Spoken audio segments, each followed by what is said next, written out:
Hi everyone, good day, especially to you, ma'am. I am Divine Blisiliot and I'll be reporting about the instrument of the study. But before that, what is research instrument? So, based on what I've research instrument is a tool used to gather data on a specific topic of interest. Research instrument is usually determined by research and is tied to the study methodology. So, to know more about research instrument, let's proceed to the 5 types of research instrument. The first one is the survey, interview, questionnaire, observation, and experiment. So let's start with survey.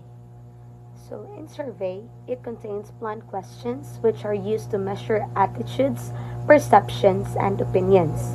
It also contains responses directly related to each specific research question. It can either be in the form of an interview or a questionnaire. Survey is rampant na dyan sa ato, like sa community, kaya na-experience na dyan na nato, no, kadalasan, like sa community nga, na dyan ay mag-survey. And then, based on what I've researched, there are 3 types of question survey: the recall, recognition, and open-minded. So, recall is a type of questions asked for specific information such as years of service, age, and address. And the second one is recognition. The recognition is a type of questions asked for a response to a specific question where options are given, such as in the case of multiple choice, dichotomous like yes or no, and a rating scale format. The third one is open-minded. Open-minded is a type of question that elicits brief explanation or impressions from the respondents. Since matalk pa magyapon na nato siyang survey, no, sa sumusunod na mga topic, let's proceed sa interview. So this is the second type of research instrument, interview. So it is an instrument that allows the researcher to qualitatively gather data. Responses during an interview are usually open-minded. So there are different stages of interview. So when you conduct an interview to someone, nandiyan ay upat ka stages. So magsugod ta sa pre-interview stage. So it is when an interview guide is prepared and respondents are identified and contacted. So syempre no, if ikaw pod as a researcher, if mag-interview ka, dapat ang imong interviewon nga tao kay kana jung connected or naa siya connection sa imong ginahimo nga research.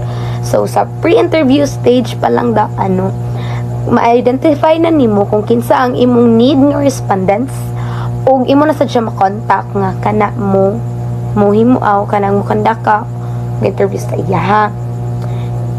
And then kanang like siguro diha nga stage sa pre-interview stage dira ka murag mangayo og permission sa respondents if magpa-interview ba siya, if musugot ba siyang interviewon.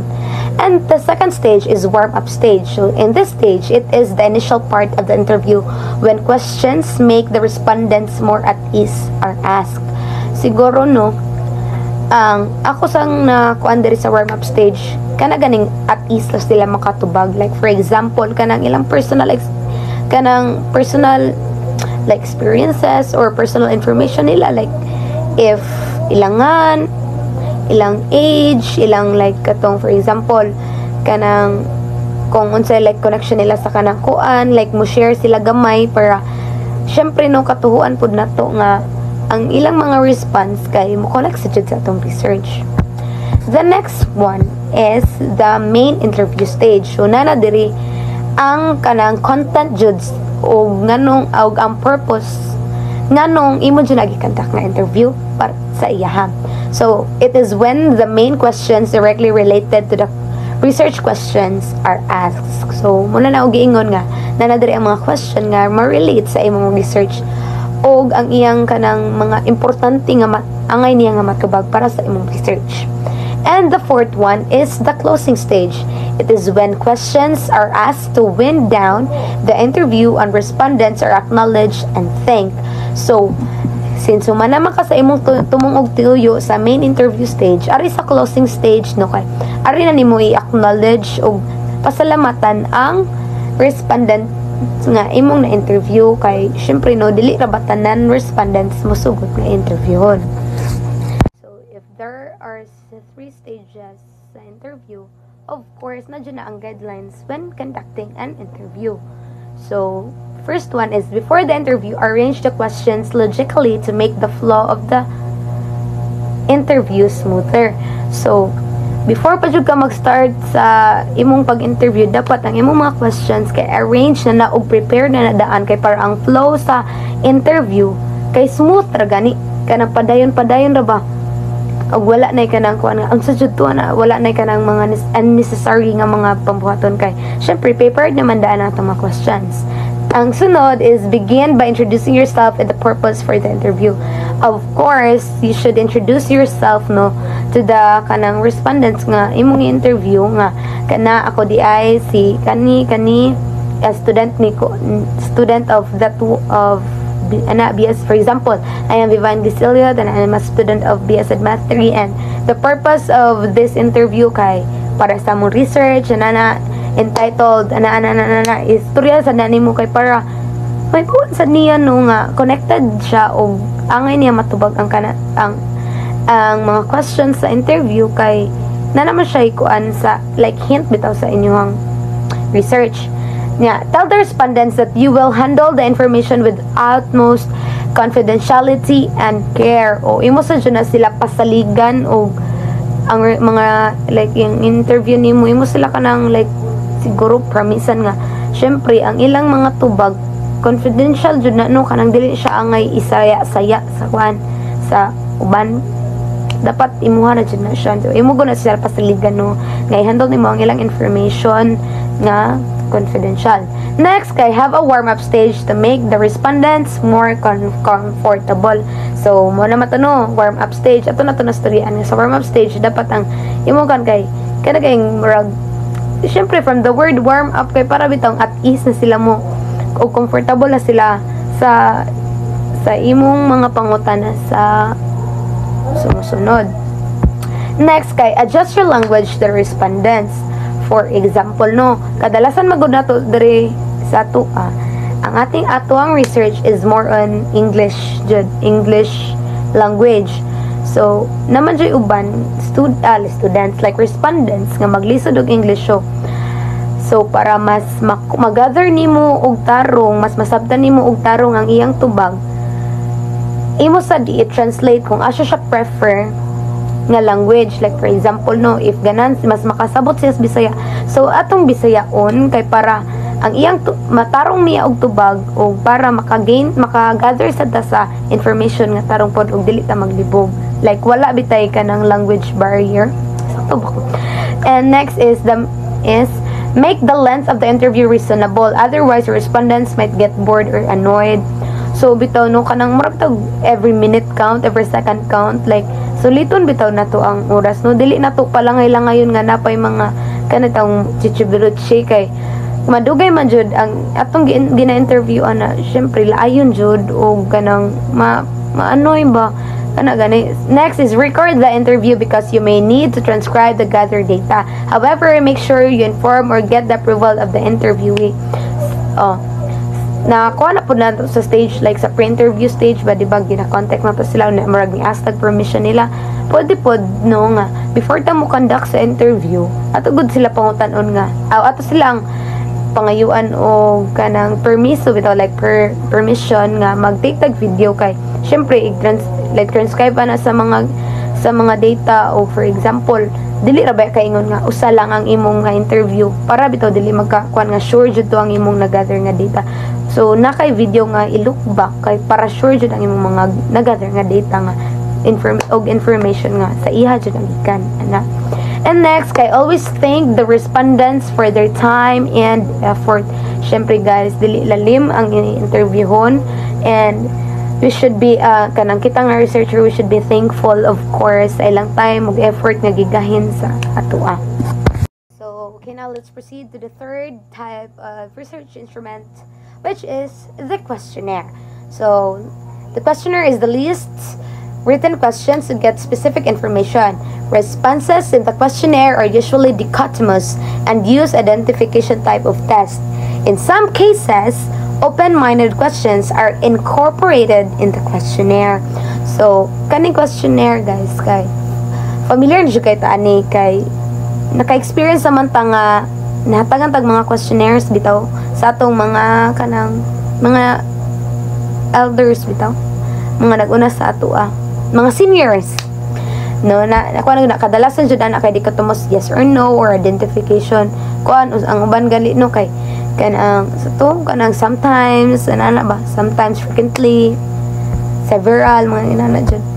And then there are also parts of a questionnaire. First is sa usa ka questionnaire guys, na dyan ang mga party no, mga important part, like for example personal information section.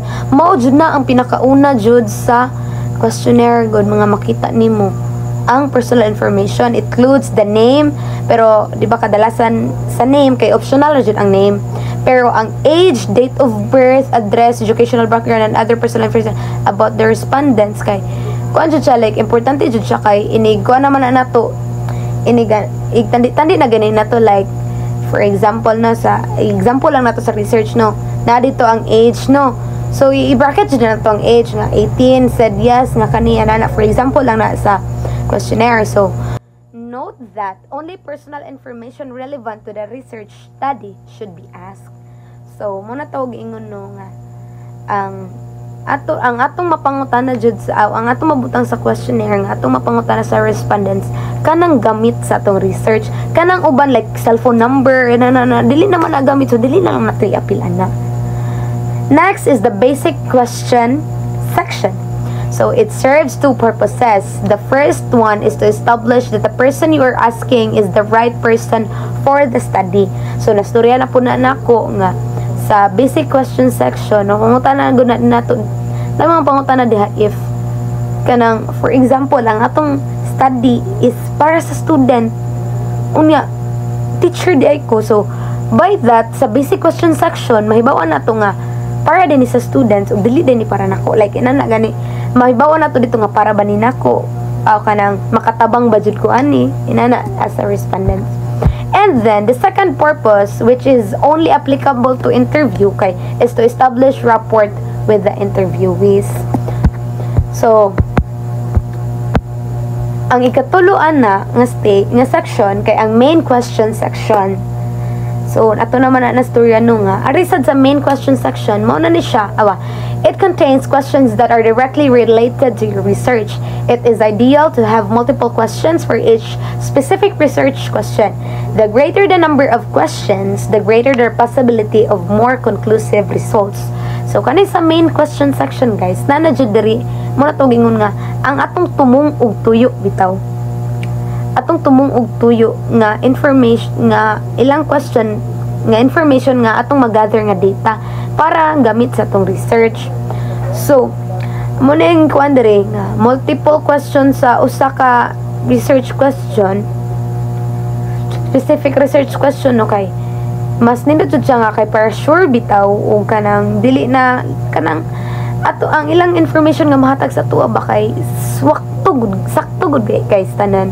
So muna di butang the greater the number of questions, the greater the possibility of more conclusive results. So kung mas daghan tag question, mas daghan sila kanang sana na tubagan nga question nga kuan, mas dali na to ma-conclude ang mga results. Next is the open-ended questions sections. Ask for a brief explanation or response to an open-ended questions. So let's proceed to the fourth type of research instrument, which is the observation. It allows the description of the behavior in a naturalistic or laboratory settings.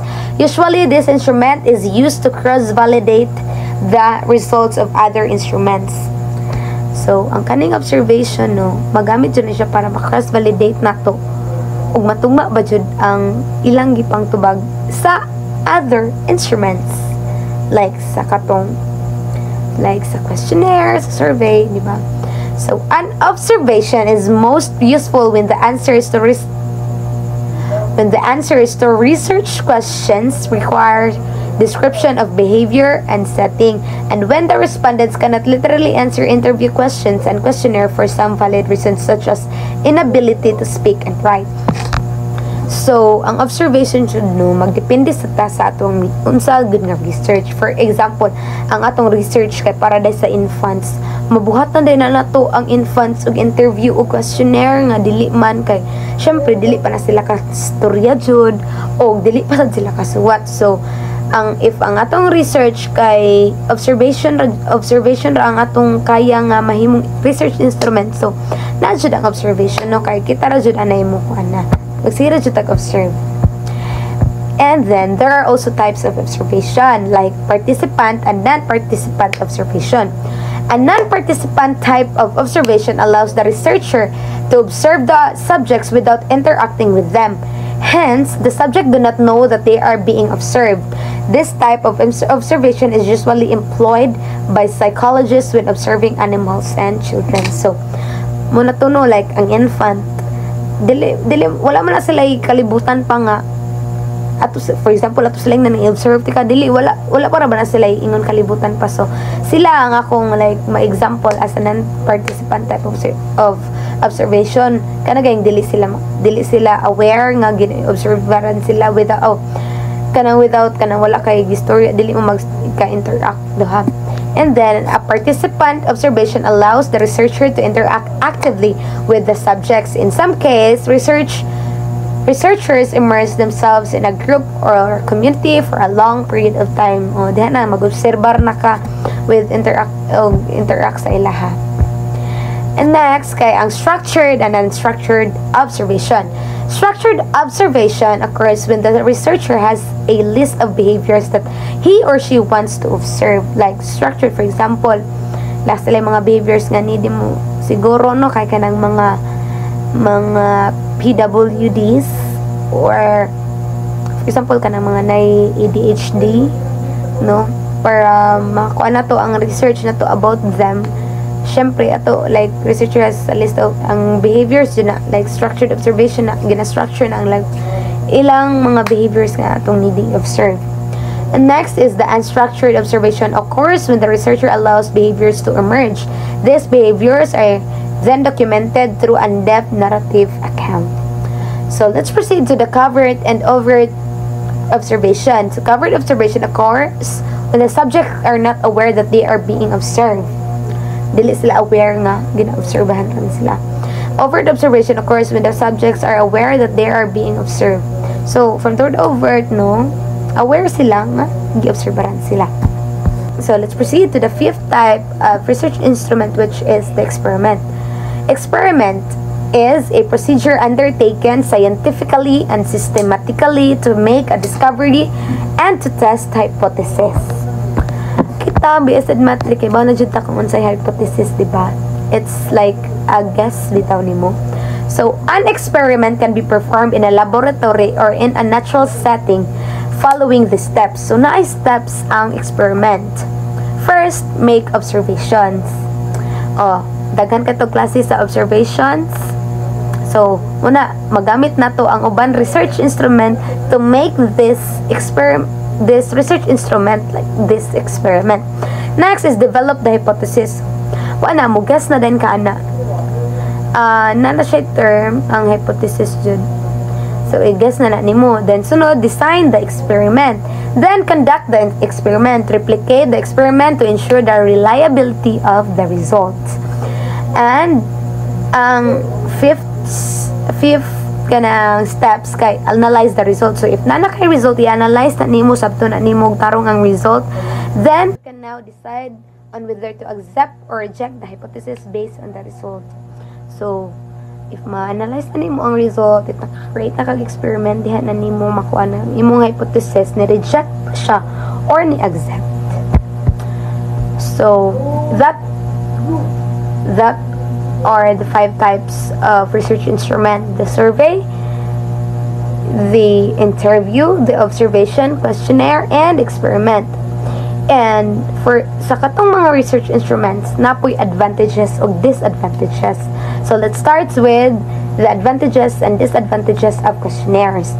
Ang advantages sa questionnaire manggod kay least expensive, least time consuming, flexible in terms of administration, online or offline, may generate more consistent responses, easier to analyze the data, involves more number of participants. So if kanang questionnaire manggod kay least expensive jud siya, kay ay ma-expand, like for example mag-print kag mga questionnaires ay mo photocopy nya, less bitaw siya time kanang dili kasi ingon nga time consuming, kay madungan magud nimo sila tanan. For example sa usa ka kuan imo na sila dungan naghatag sa questionnaire, magdungan na sila o mahuman na sila, unlike kung imo sila tagsa-tagsa og interview, so need time jud kanang grabe jud time. So ang advantage aning questionnaire kay time least kanang time consuming og least nito niya. Kung siya flexible in terms of administration, kay pwede siya online like kanang Google Form, ato na kay na magamit no, or offline like katong ang example. Yeah, easier sad to analyze data para nako kay syempre like ang atong mga nasubayan like EBS sad math man like for example ang math students kay kani di di na tanan na siya kay math na dayon na advantages and nas disadvantages. Kay has the lowest response rate, does not generally provide opportunity for respondents to clarify questions or items, requires participation to read and unite. Syempre, as a questionnaires, message na disadvantage. For example, no, kana siya nga respondent kay not into reading kay siya, like mas makasabot siya storya kaysa sa kuan, di ba? And then has the lowest response rate, og dili jud ta ingon nga maka-clarify bitaw sa mga questions, sa mga tubag jud nila, kay syempre question ay printed man. So let's proceed to the advantages and disadvantages of interview. So advantages sa interview kay high responsive rate, allows probing, can clarify items to be asked, does not require participants to read and write lengthily, can address complex questions. So muna yung naka-advantage with sa interview no, kay if naka-question, kay-ask ka directly niya na syempre makuha sa dyan mo ang pag-response niya no, and syempre maka-clarify pod ka sa mga items nga pangtana. But also there is also a disadvantages like time consuming good siya, yeah, expensive pod siya, difficult to analyze data, requires transcription. So hassle na pod siya no, and then expensive pod, like for example palit kag memory card ana, kay tungod ka kada kanimo gina-interview ko na need sa transcription na time consuming good siya, kay syempre video ra ba, it takes time jud, may usa lang ka question, daghan ra ba question na, daghan sa question no. And then let's proceed to advantages and disadvantages of observation. Akong nabantayan sa observation kay mas daghan siya og disadvantages. So before that, ari sa disadvantages. So provides direct access to a phenomenon, applicable to a wide range of context, complements other instrument. Syempre ang kaning observation mo complement ko siya sa uban pang mga research instrument. So gamay, so ang disadvantages ani kay provides no control for situation, may be biased, does not provide data for a more stable conclusion, time consuming, may influence data because of observers effects. So if mag-observe magud ka, magdepende man jud na sa mo-observe sad kung unsaon ila pagsabot ang ilang na-observe sad no. So muna siya mas daghan jud ang disadvantages kaysa sa advantages sa observation. And lastly, advantages and disadvantages of experiment. So advantages of experiments are provides control of situation and variables, establishes cause and effects, can be replicated, and yields quantitative data that can be statistically analyzed. So dili na to mako ano nga mas nindot ang experiment kaysa sa observation, kay ano mo sa experiment na kay control, whereas observation wala. And ang disadvantages sa experiment kay maybe result in an artificial situation or prone to experiment effect. Gamay siya, maura siya. And thank you so much for listening and for watching this video. I hope you learned something from me. Good day. Bye-bye.